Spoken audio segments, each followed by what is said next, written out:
Hello and welcome to this Wolfall top 10 best scenes of series 2. So, lots of spoilers. If you haven't watched it, stop that video right now. It's gonna hurt me, but yeah, just do it. If you've watched it, please keep going because you're gonna tell me if you agree with me. I've compiled for me the 10 best scenes of series 2 of Wolfall. Let me know in the comments if you agree with me. At number 10, I have the scene in episode 1 at the end where Henry VIII makes a funny comment, really, about Cromwell. My lady daughter with such tenderness and care that he could not have done more if he were my own kinsman. Which of course he could not be. But I mean to reward him and his whole house. So here it's just a funny scene, it's such a good scene, and what is even funnier is when he discussed it with his men went back at Austin Friars. Lord Cromwell could not be more to me if he were my own kin. Yeah, and then he remembered who my parents were. That is such a funny and a good scene. I really enjoyed that one. I thought it also showed the devotion that Cromwell really proved to Henry VIII and how much Henry VIII kept rewarding him and trusting him. So that's my number 10.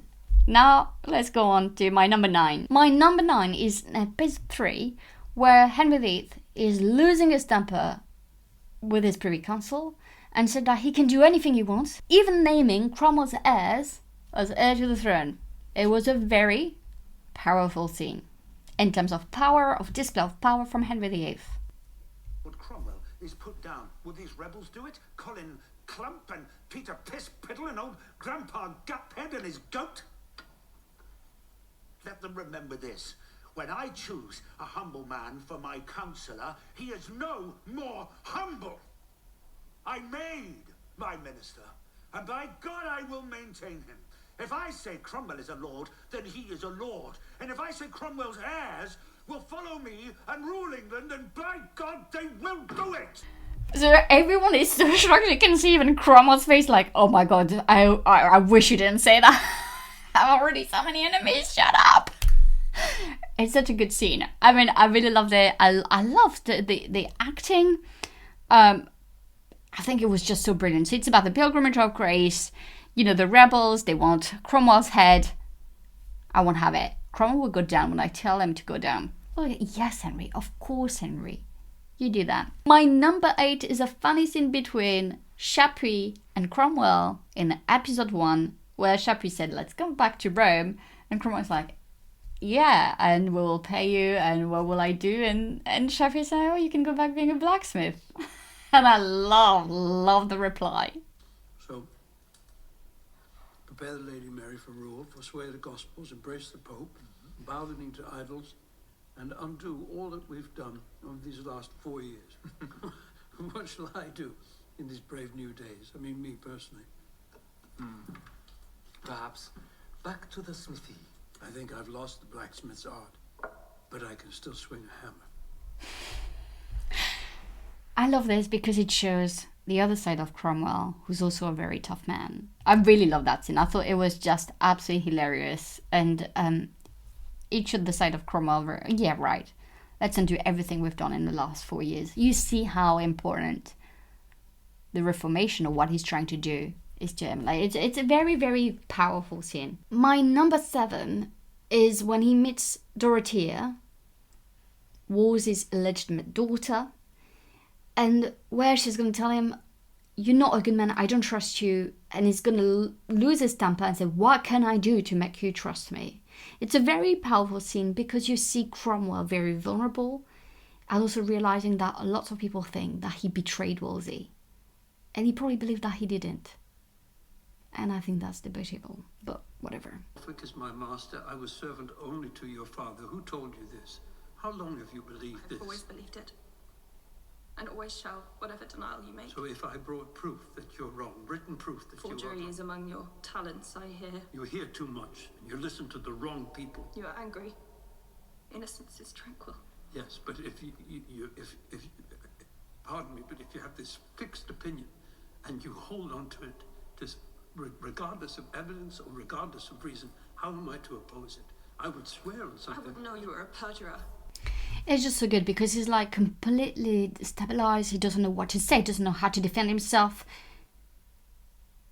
And I love, again, this complexity. Like, yes, he's angry because it's definitely not how he sees him. And it's so good because it's what Hilary Mantel wanted. She wanted you to understand that even the biggest villains didn't see themselves as villains. At number 6, we have a scene in episode 4 between Risley and Cromwell where I think we have a glimpse here that Risley always had been a traitor. They know Henry's afraid of excommunication. They think a show of force will bring him back to Rome, but they're wrong. Henry won't turn. Let me live a year or two. I'll make sure everything we've done can never be undone. And then even if Henry does turn, I won't turn. I'm not too old to take a sword in my hand. You would take arms against the king? That's not what I said. And here you have it in a nutshell. Risley turning his words, like changing his words, changing what he's saying, plotting against it. And he's going to report everything to Stephen Gardiner. That's such a good scene. Number 5, we have a very powerful scene between Henry VIII and Cromwell. I'm greatly altered these 10 years. You not so much.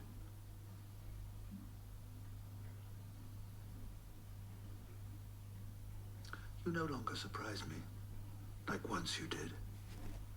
I do not think you will surprise me again, considering all that you have said and done.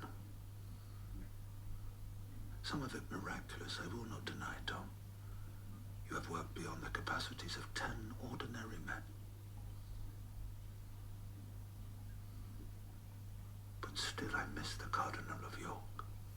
For me, this scene always makes me feel for Cromwell like a big slap in the face, but it also really shows me the rivalry that existed between Cromwell and Henry VIII. And here we just touch the surface of it. But it's such a very, very good, dramatic scene. At number 4, it's a scene in episode 2 between Queen Jane, and Cromwell. I found touching, but also a bit funny. You wanted to see me.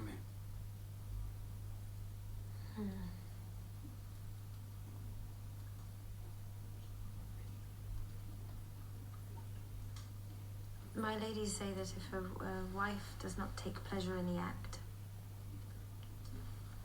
then she will not get a child. I put that scene, very brief scene. Before that, she's realizing that how much Henry VIII loved Anne Boleyn, and the fact that he wrote her, stuff in her book of hours, the fact that he said that he would love her forever. There's some type of jealousy. And then she moves on to the fact that she's now really happy with Henry VIII. In that scene, I'm putting it here because it is beyond ridiculous. Do you really think that Queen Jane would have talked about her intimate relationships with the king to Cromwell? I thought it was absolutely beyond hilarious. Now let's go to my number 3, my top 3 best scenes of Wolf Hall Series 2. My number 3 is the scene with the Pauls. I was so disappointed that we didn't see so much of Margaret Paul in that series, and the Pauls played a huge part, actually, in the downfall of Cromwell. The fact that he didn't pin them down when he should have played a huge part, but at the same time, the company overlooked what he did to them with Henry. So let's watch that scene in episode 1. Carrot? Give it to your friend, Ambassador Chapuis. That way the lady cannot say it's forged. You are a snake, Cromwell. Oh, no. A dog, madam. And on your scent. Here we have it in a nutshell. He's ruthless. He's cruel. He would have brought them down. He hated the Pauls. He hated Margaret Paul. And so that's just such a good scene. Not enough of the Pauls in that show. Not enough of them to make it so good, but it's such a good scene. And when you watch this scene, I dare you to feel bad for him in the end. He's like threatening an old lady, the daughter of a prince. That's who he was. At my number 2, we have the scene between Cromwell and Norfolk. I loved the line about power that Cromwell told Norfolk. He cast a fantasy to Catherine the first time he ever see her. If you want power, why don't you get it like a man? Instead of pandering your fucking nieces. What? I just love it. I think it's such a good line, and I actually can imagine Cromwell saying it to Norfolk. It's such a good scene. I love the rivalry, the way it's portrayed in that show between Norfolk and Cromwell, and the fact that Norfolk really thinks that Cromwell is not respectful enough. And that's a big problem for him. That's one of the reasons why Cromwell is going to go down. My number 1, I have the scene between Sadler and Henry VIII. Because Sadler is reading Cromwell's letter where he asks for mercy, and it is based on the real historical letter that Cromwell wrote to Henry VIII. Beseeching most humbly, your majesty, to pardon this my rude writing, and to consider that I am a most woeful prisoner, ready to take the death when it shall please God and your majesty. Yet the frail flesh incites me continually to call to your majesty to pardon my offences. Written the Tower, this Wednesday, the last of June. With the heavy heart and trembling hand of your highness's most miserable prisoner and poor slave, I cry for mercy, mercy, mercy. He did cry for mercy. And each time that you have that feeling again for Cromwell, of compassion for Cromwell, never forget, then Anne begged for mercy. Then Anne died as an innocent woman.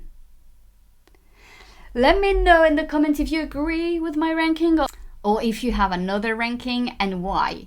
I really hope that you enjoyed this video, and I'll see you soon. Thank you so much for watching. Bye!